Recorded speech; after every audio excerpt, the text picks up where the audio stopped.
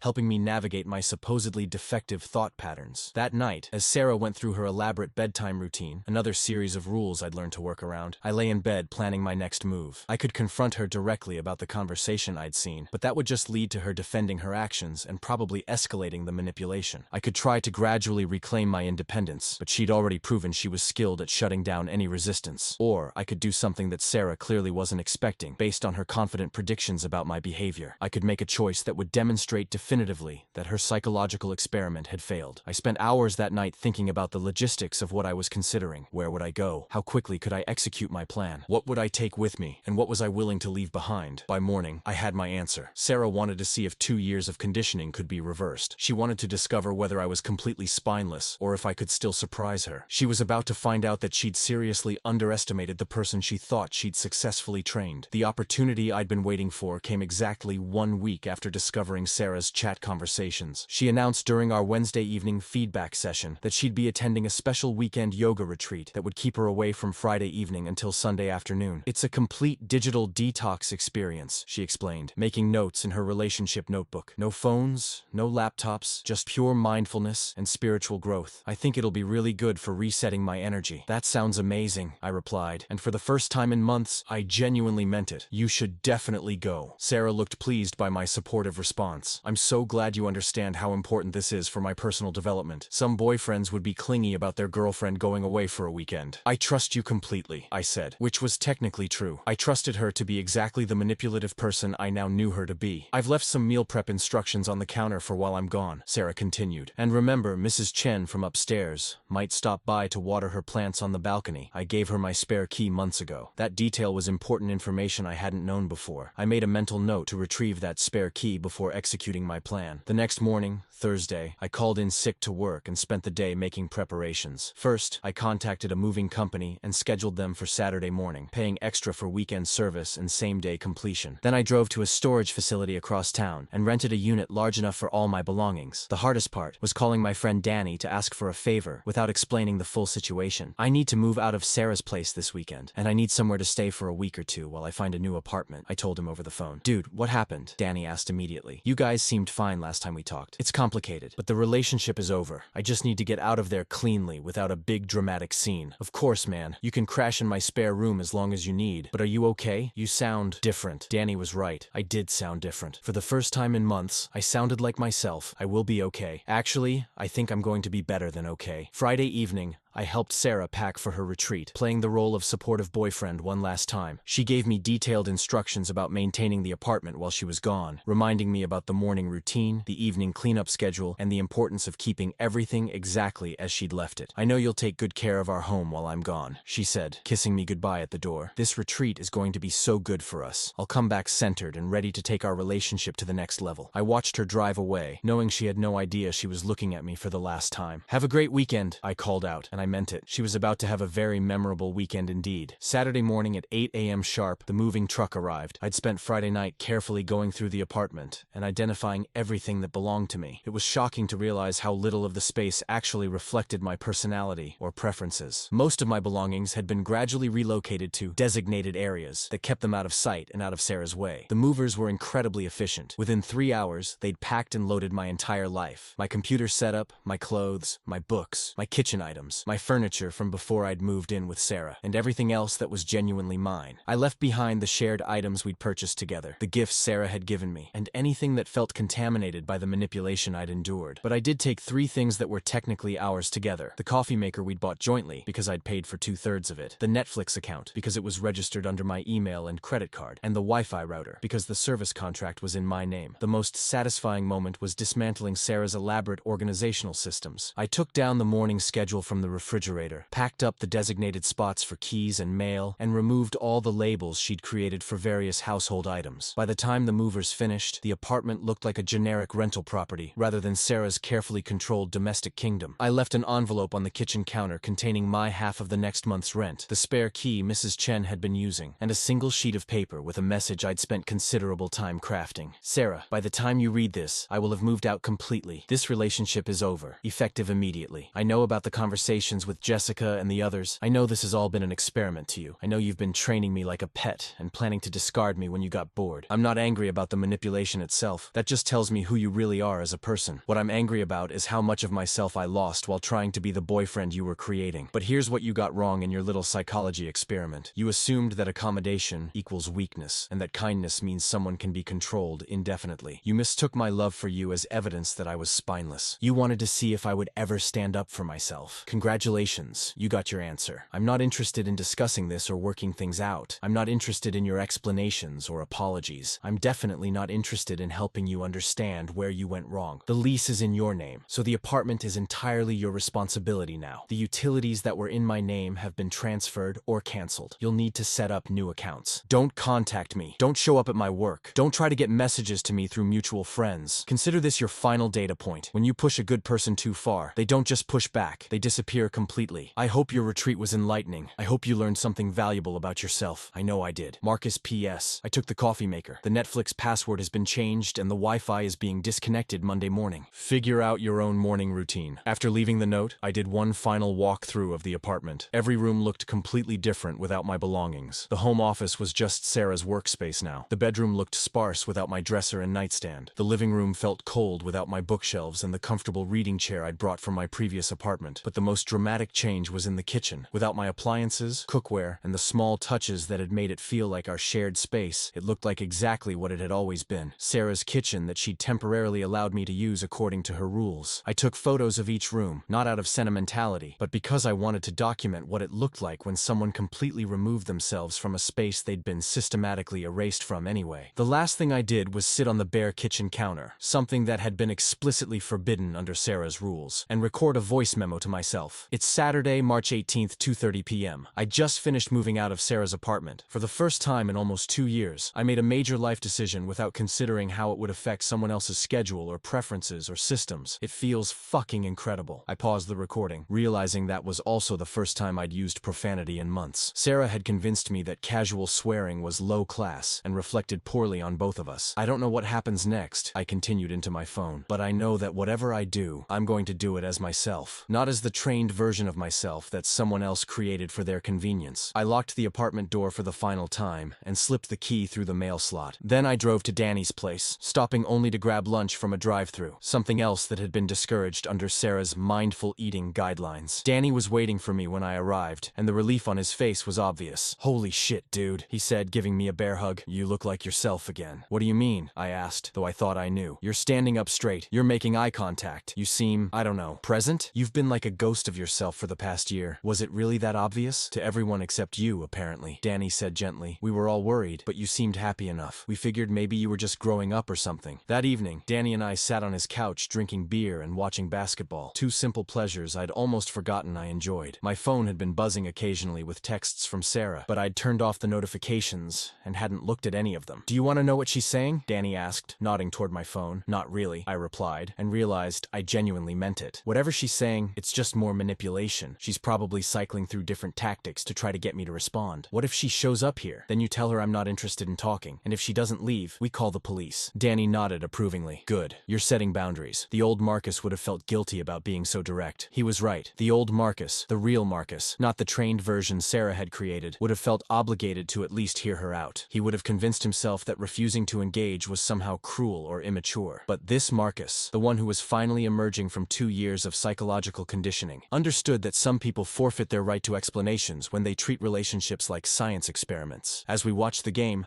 I found myself actually following the action instead of mentally reviewing a checklist of evening tasks I needed to complete. I wasn't worried about whether my beer bottle was leaving rings on Danny's coffee table. I wasn't calculating whether I was talking too much or too little during commercial breaks. I wasn't concerned about maintaining perfect posture or monitoring my facial expressions. For the first time in almost 2 years, I was just existing as myself, without constant self-evaluation and correction. Around 10 p.m., my phone started ringing repeatedly. Sarah was calling over and over, letting it go to voicemail each time before immediately calling again. She's persistent, Danny observed. She's probably in full panic mode, I replied. This wasn't how her experiment was supposed to end. What do you think she expected? I think she expected me to either accept whatever impossible situation she created or to push back just enough to make things interesting again. She definitely didn't expect me to just vanish completely. My phone buzzed with what was probably the 20th text message of the evening. Without looking at it, I powered off the device entirely. Best feeling in the world, I told Danny. No one can reach me unless I decide I want to be reached. That night, sleeping in Danny's spare room, I experienced something I hadn't felt in months. Complete relaxation. There was no schedule to follow the next morning. No one would be monitoring my noise levels or evaluating my performance at basic life tasks. No one would be taking notes about my behavior or suggesting improvements to my personality. I was finally free to discover who I actually was when I wasn't trying to be the person someone else needed me to be. Sunday evening around 6 p.m., while Danny and I were grilling burgers on his back patio, my phone, which I'd finally turned back on, started vibrating with an incoming call from Sarah. I glanced at the screen and saw I had 43 missed calls and 87 unread text messages accumulated since I'd powered it off the night before. She found the note, I told Danny, declining the call. How do you know? Because she's been calling non-stop for the past hour, and before that it was just a few texts here and there. My phone immediately started ringing again. This time I answered, putting it on speaker so Danny could hear. Marcus, what the hell is going on? Sarah's voice was strained and panicked. I just got home and the apartment is completely empty. Where are all your things? Where are you? I moved out, I said calmly, flipping a burger. I thought the note explained everything pretty clearly. The note? That insane rambling note about conversations and experiments? What are you talking about? It was fascinating to hear Sarah's brain struggling to process a situation she hadn't anticipated or planned for. Her voice had none of its usual controlled confidence. I saw the chat logs on your laptop, Sarah. I know you've been treating our entire relationship like a psychology experiment. I know you told your friends I was your practice boyfriend until you found someone actually worth marrying. The silence on the other end lasted so long that I checked to make sure the call hadn't dropped. Marcus, she finally said, her voice much smaller than before. You don't understand the context of those conversations. I understand perfectly. You systematically manipulated me for 2 years to see how much control you could exert over another person. You isolated me from my friends, created arbitrary rules to govern my behavior, and documented my compliance like I was a lab rat. That's not. It wasn't like that. It was exactly like that, Sarah. You literally called it boyfriend training and bragged about how easy it was to make me compliant. Danny raised his eyebrows and mouthed, "Holy shit," while pretending to focus on the grill. Look, I can explain everything if you just come home so we can talk, Sarah said, and I could hear the desperation creeping into her voice. This is all just a misunderstanding. I'm not coming home because it was never my home. It was your apartment that you graciously allowed me to live in as long as I followed your rules. And this isn't a misunderstanding. This is you facing consequences for the first time in our relationship. Marcus, please, I love you. Whatever you think you saw, we can work through it. The word love hit me like a physical blow, not because it hurt, but because I finally understood how meaningless it was coming from her. Sarah's version of love was having a compliant partner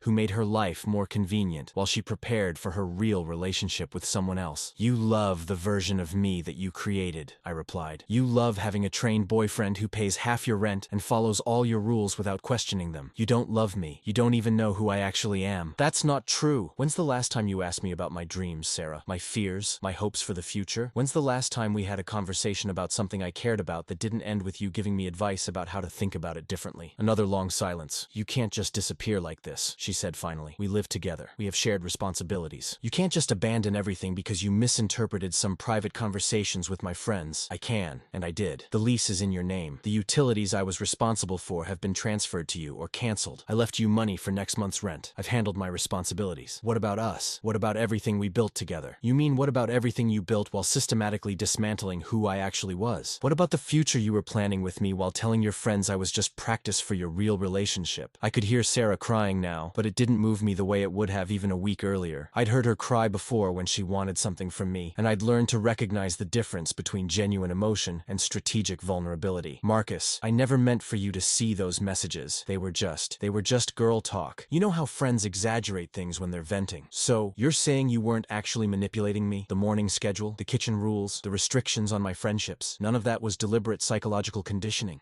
We just needed structure. Couples need systems to function smoothly. Answer the question, Sarah. Were you or were you not deliberately manipulating my behavior as an experiment? The pause told me everything I needed to know. It started out as just wanting us to be more organized, she said finally. But maybe it went too far. Maybe? Okay, yes, some of it was about seeing what you would accept, but that doesn't mean I don't care about you. There it was, the admission I'd been waiting for. Sarah had finally acknowledged that our entire relationship had been built on deliberate psychological manipulation. Thank you for being honest, I said. Finally. So now what? We can fix this. I can change. We can start over without all the rules and systems. No, we can't. Why not? If you know what the problem was, we can solve it. Because you didn't just manipulate my behavior, Sarah. You manipulated my entire sense of self. I spent 2 years believing that my natural way of existing in the world was somehow inadequate and needed constant correction. I lost track of who I actually was because I was so focused on becoming who you wanted me to be. But you can be yourself now. I won't try to control anything anymore. You're missing the point. I don't trust you. More importantly, I don't trust myself around you. You proved that you can convince me to accept things I should never accept. You proved that my love for you could be weaponized against my own well-being. Danny nodded approvingly from across the patio. He was openly listening to the conversation now, no longer pretending to focus on cooking. Marcus, please, I'm begging you. Just give me one chance to prove that I can be different. You had 2 years of chances, Sarah. Every day that you chose to continue the manipulation instead of treating me like an equal partner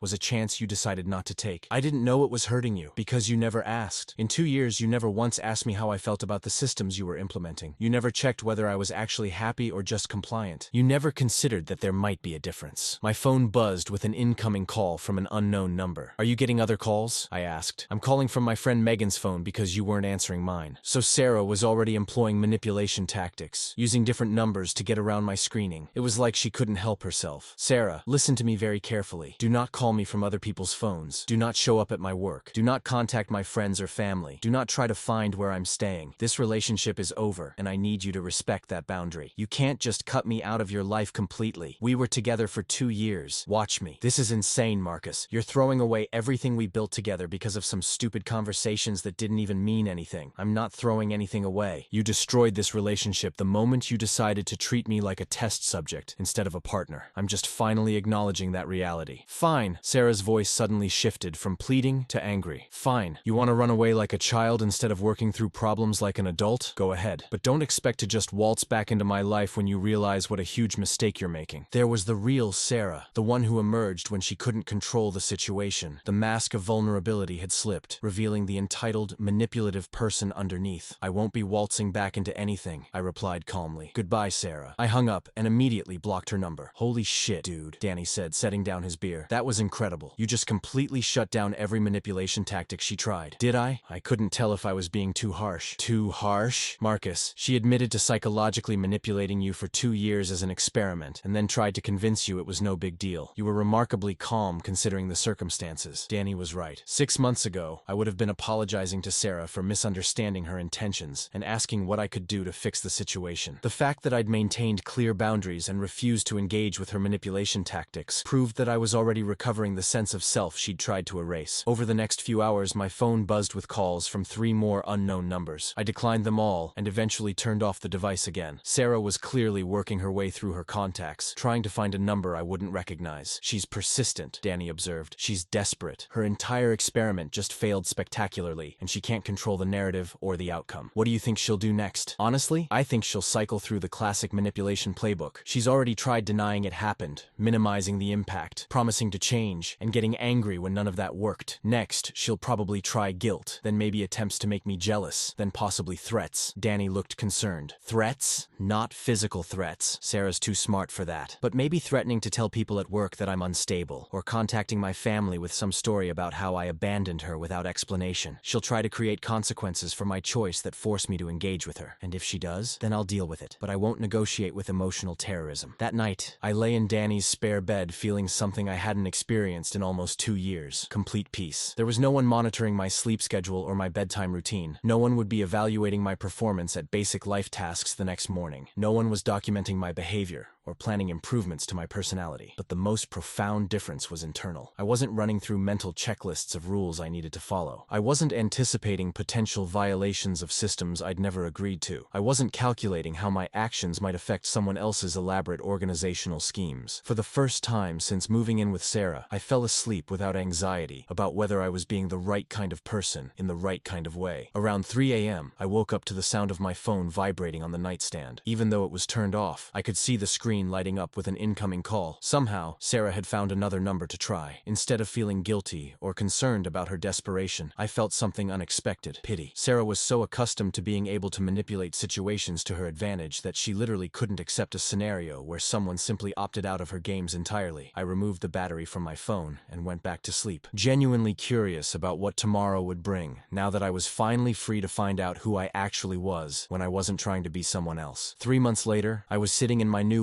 one-bedroom apartment in Southeast Portland, drinking coffee from whatever mug I felt like using, when I realized I hadn't thought about Sarah's rules in over a week. My kitchen counter had a coffee ring on it from where I'd set my mug down without a coaster. My bed was unmade because I'd been running late for work. There were dishes in the sink from last night's dinner because I'd chosen to watch a movie instead of cleaning up immediately, and none of it mattered. None of it affected my worth as a person or my ability to function as an adult. I was living proof that Sarah's elaborate systems had been completely unnecessary for maintaining a comfortable, healthy living space. The first month after leaving had been challenging in ways I hadn't expected. It wasn't sadness about losing Sarah. That feeling had died the moment I read her chat logs. It was the strange disorientation of remembering who I actually was when I wasn't performing compliance for someone else's approval. Simple decisions became unexpectedly difficult. What did I want for dinner when no one was monitoring my nutritional choices? What did I want to watch on TV when no one was curating my entertainment options for optimal mindfulness? How did I want to spend my weekends when no one was scheduling my free time around their activities? It's like you're learning to be yourself again, Danny had observed during one of our regular check-ins. Like you're recovering from amnesia or something. He wasn't wrong. I'd spent so long adapting my preferences to match Sarah's that I'd genuinely forgotten what my own preferences actually were. Did I like the music I'd been listening to? Or had I just learned to like it because Sarah approved of it? Did I enjoy the restaurants we'd frequented? Or had I convinced myself to enjoy them to avoid conflict? The process of rediscovering my authentic self was fascinating and occasionally frustrating. Some days I felt like a teenager trying to figure out my identity for the first time. Other days, I felt like an adult finally waking up from a 2-year coma. But gradually, the real Marcus began to emerge. I started going to poker night every week again, not just once a month. I reconnected with friends I'd lost touch with during the Sarah era. I began cooking meals I actually enjoyed instead of meals that fit someone else's dietary philosophy. I bought furniture that reflected my taste rather than someone else's aesthetic vision. Most importantly, I started making decisions based on what felt right to me, not on what would avoid triggering someone else's complicated emotional reactions. Sarah's attempts to re-establish contact had continued for about 6 weeks after my departure, following exactly the pattern I'd predicted. After the failed phone calls, she'd tried guilt. I'm struggling to afford the apartment alone. Jealousy. I've been seeing someone new and he appreciates me. And finally, veiled threats. People at work are asking questions about why you suddenly moved out. I'd responded to none of it. Every attempt at manipulation only reinforced my decision to cut contact completely. Sarah had proven repeatedly that she was incapable of viewing our relationship as anything other than a power dynamic she needed to control. The closest she'd come to success was when she'd somehow obtained my new address and left a handwritten letter on my doorstep. The letter was a masterclass in emotional manipulation, cycling through apologies, promises, declarations of love, and subtle blame shifting across 3 pages of carefully crafted prose. But reading it felt like watching someone try to pick a lock I'd already changed. Every technique that had worked on the old Marcus simply bounced off the person I'd become. I threw the letter away without finishing it and installed a security camera to deter future visits. The most satisfying development had been at work, where several colleagues had commented on positive changes in my demeanor and performance. "You seem more confident lately," my manager Jake had mentioned during my quarterly review. "More willing to voice your opinions and push back on unrealistic requests. It's good to see." Jake was right. The version of myself that had learned to automatically defer to Sarah's preferences had also been deferring to everyone else's preferences, sometimes to the detriment of my own own professional interests. Reclaiming my ability to say no and express contrary opinions had improved not just my personal life, but my career prospects as well. I'd also started dating again, though very carefully. My experience with Sarah had taught me to pay attention to red flags I'd previously ignored or rationalized away. Women who made immediate suggestions about how I could improve myself got politely declined for second dates. Women who seemed overly interested in controlling social situations or establishing boundaries that were really just rules in disguise didn't get called back. But I'd also learned to recognize green flags I'd never appreciated before. Women who seemed genuinely curious about my thoughts and opinions. Women who expressed their own preferences without expecting me to automatically adopt them as my own. Women who could disagree with me about minor things without it becoming a discussion about communication patterns or relationship dynamics. I was currently seeing a woman named Lisa who worked as a graphic designer and had her own apartment, her own friends, and her own life that didn't require my participation or management. When she suggested activities, they were genuine suggestions I could accept or decline without emotional consequences. When she expressed preferences about how she liked things done, they applied to her own space and behaviors, not mine. "I love that you're so independent," she'd told me after we'd been dating for about a month. "You don't need me to manage your life or tell you how to think about things. It's refreshing." Lisa had no idea how much that comment meant to me, or how hard I'd had to work to become the kind of person who could receive that compliment honestly. The most unexpected gift of my liberation from Sarah's control had been the return of my sense of humor. I'd forgotten how much I enjoyed making people laugh, probably because Sarah had subtly discouraged my more irreverent observations as inappropriate or not constructive. Now I found myself cracking jokes again, engaging in playful banter, and generally approaching life with the lightness I'd possessed before learning to monitor every word for potential rule violations. "You're fun again," my friend Mike had observed during a recent poker night. "For a while there, you were like a robot who'd been programmed to be pleasant but not actually entertaining." Looking back now, I could see exactly how Sarah's boyfriend training had systematically eliminated the aspects of my personality that made me uniquely myself. She'd kept the traits that served her purposes, my reliability, my willingness to help, my financial contribution to the household, while gradually suppressing anything that didn't fit her vision of the ideal partner. But the most profound realization had been understanding that Sarah's manipulation had been successful not because I was weak or gullible, but because I genuinely loved her and wanted to make her happy. She'd weaponized my best qualities, my empathy, my flexibility, my commitment to partnership, against my own well-being. This insight had been crucial for my recovery because it meant I didn't have to become cynical or closed off to protect myself in future relationships. I just had to learn to recognize when someone was exploiting my good intentions rather than appreciating them. 6 months after leaving Sarah's apartment, I was finally able to articulate what she'd done to me in a way that felt complete and accurate. She'd convinced me that love meant erasing myself to make room for her preferences. She'd taught me that being a good partner meant abandoning my own needs, opinions, and boundaries in service of someone else's comfort. But real love, the kind I was beginning to experience with Lisa and rediscover in my friendships, didn't require anyone to disappear. Real love created space for both people to exist authentically. Real love meant finding someone whose natural way of being in the world was compatible with your own, not someone who needed to be trained into compatibility. I never did find out what happened to Sarah after our final phone conversation. I'd heard through mutual friends that she'd moved out of the Pearl District apartment and was dating someone new, but I hadn't sought out details. Her life was no longer my concern, and my life was no longer her experiment. Sometimes I wondered if she'd learned anything from our relationship, or if she was simply applying the same manipulation techniques to a new test subject, but mostly I didn't think about her at all. Sarah belonged to a chapter of my life that had ended definitively when I packed up my belongings and reclaimed my independence. The best part about my new life wasn't any single improvement, but rather the absence of constant anxiety about whether I was being the right kind of person in the right kind of way. I woke up each morning knowing that my worth wasn't dependent on following someone else's rules. I went to bed each night without mentally reviewing my performance at basic life tasks. I was finally free to discover who I actually was when I wasn't trying to be someone else, and it turned out I liked that person quite a lot. As I finished my coffee and prepared to start another day in my own space, living according to my own preferences, I felt grateful for Sarah in an unexpected way. Not grateful for the manipulation or the psychological damage she'd inflicted, but grateful that her treatment had eventually become so extreme that it forced me to recognize what was happening and take action. If she'd been more subtle, more gradual in her control, I might have spent years slowly disappearing without ever understanding why I felt so empty and anxious all the time. Her overconfidence in her manipulation techniques had ultimately been her downfall and my salvation. Looking back, I realized that the moment I discovered those chat logs hadn't been the end of my relationship with Sarah. It had been the beginning of my relationship with myself, and that relationship, built on self-respect and authentic self-expression, was turning out to be the most rewarding one I'd ever had. bad. What do you think about this story? Have you ever felt like someone was trying to change fundamental parts of who you are in the name of improving the relationship? Sometimes we think we're being accommodating and flexible, but there's a big difference between healthy compromise and losing yourself completely. I'd love to hear your thoughts on where that line should be drawn. Share your experiences in the comments. Your story might help someone else recognize when accommodation has crossed into manipulation.